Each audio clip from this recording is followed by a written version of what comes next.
Hi, I'm Lena. Welcome or welcome back to my channel. This is part 2 of the beginner's guide to feminist literature. If you've missed the first video, there I talk about how to start with feminist literature, talk a little bit about my own journey of feminist literature, but today I want to talk about the non-fiction that you can read. I have 9 recommendations for you. I have some things about general history, personal history, and women writers. I have restricted myself to do 3 recommendations for all of these themes, hoping that I can at least interest you to read 1 or 2 of these books. As I discussed in part 1 of this video series, I think it's important to keep your TBR small and to not overwhelm yourself. So I'm not going to overwhelm you with non-fiction recommendations. The first book I want to recommend is a book that really will tell you the general history of women in the Western world. This is called The Women's History of the Modern World by Rosalind Miles. This starts very early on in history and is, I think, a brief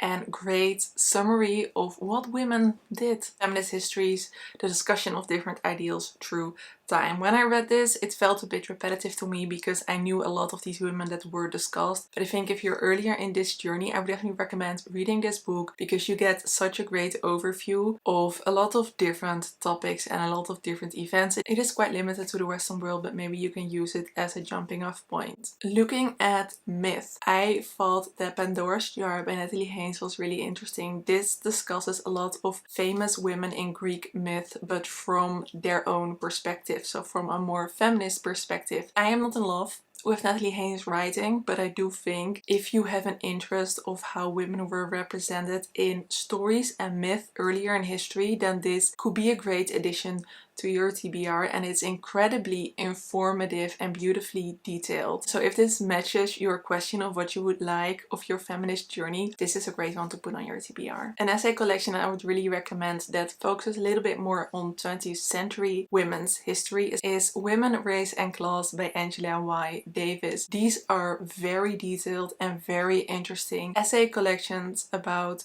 mainly American women. This dives very deep into history. It really has as a goal to tell the stories that are not told in the general history. I found this very inspiring. This again could really match your question of what you would like to explore in your feminist journey. If you're really interested in fiction, you might want to get a little bit deeper into feminist fiction. If you want to really explore new authors, this was a book that really helped me with that, and that is Monster, She Wrote. This is all about women who wrote Gothic, anything Gothic. The book starts out with Anne Radcliffe, and I discovered one of my favorite authors, Toni Morrison, in this book. I had not heard about her previously. This book is definitely a general recommendation book, I would say, of a lot of Gothic authors. There are so many people to discover in this book, and I will promise you that even if you are a big fan of the Gothic genre, you will find names that you haven't seen before.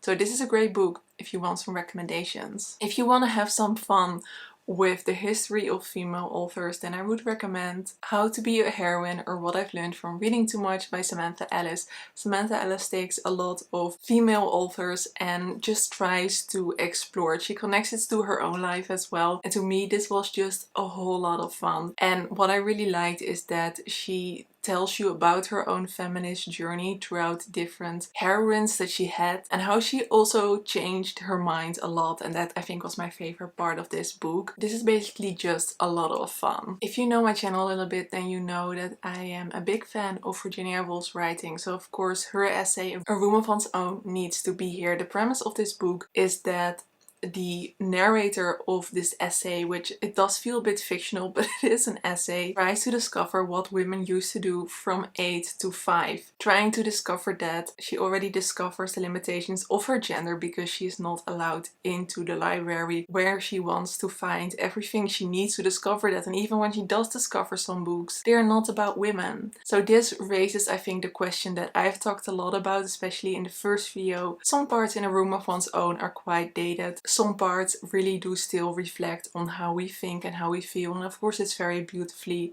written. If you are looking more for personal discoveries and personal stories, which is something that really matches my current feminist topic question that I discussed in the first video as well, are more personal explorations and stories. These are 3 non-fiction books that really matched my needs at the time and still do, and that I really enjoyed. The first one is Sister Outsider by Audre Lorde. This is again about feminism, about gender, about sexuality. It discusses all of those topics. It's also about politics for a little bit. What I liked most was the exploration of the creative and of the artist. Audre Lorde really discusses what it's like to be a poet and what it's like to be in her position. There's a big variety of different kind of essays, so I'm pretty sure there will be something in there you will like. A very heartbreaking and personal memoir that I like to read, but also the whole story around the publication is so interesting from a feminist perspective, is Incidents in the Life of a Slave Girl. This is about Harriet Jacobs, who was an enslaved woman in America, and she writes about her experience of growing up that way, of having to hide for a very long time, and about her journey to freedom. This book heavily focuses on the personal, on individual needs, which I thought was incredibly interesting. Within that time, within the setting, politics are so incredibly important as well. This is one of the greatest memoirs that I've ever read. And talking about memoirs, I want to talk about a bit of a newer book. It doesn't necessarily scream feminism, but that raises a lot of topics of feminism that we focus, I think, as a society on right now. This is Crying in A Mart. This is a memoir about a daughter who loses her mother and everything that comes with it. Female relationships, female friendships, mother-daughter relationships are very deeply explored in this book. In a way, I think we need to do more often, and we need to do it in a more nuanced way where we can accept that even if a relationship is really difficult, there's also still a lot of love, and that it's never easy to pinpoint how we feel about a relationship. And I think this book does it so incredibly well. Those were a few non-fiction recommendations. Of course, there are a lot of non-fiction novels about women, about feminism. Please leave a recommendation down below if you have one as well. I hope I have been able to interest you in 1 or 2 of these books. Next video will be fiction recommendations, and that list is very long because I love fiction. I hope to see you in that video, and for now I hope that you have a lovely day or evening. Doei!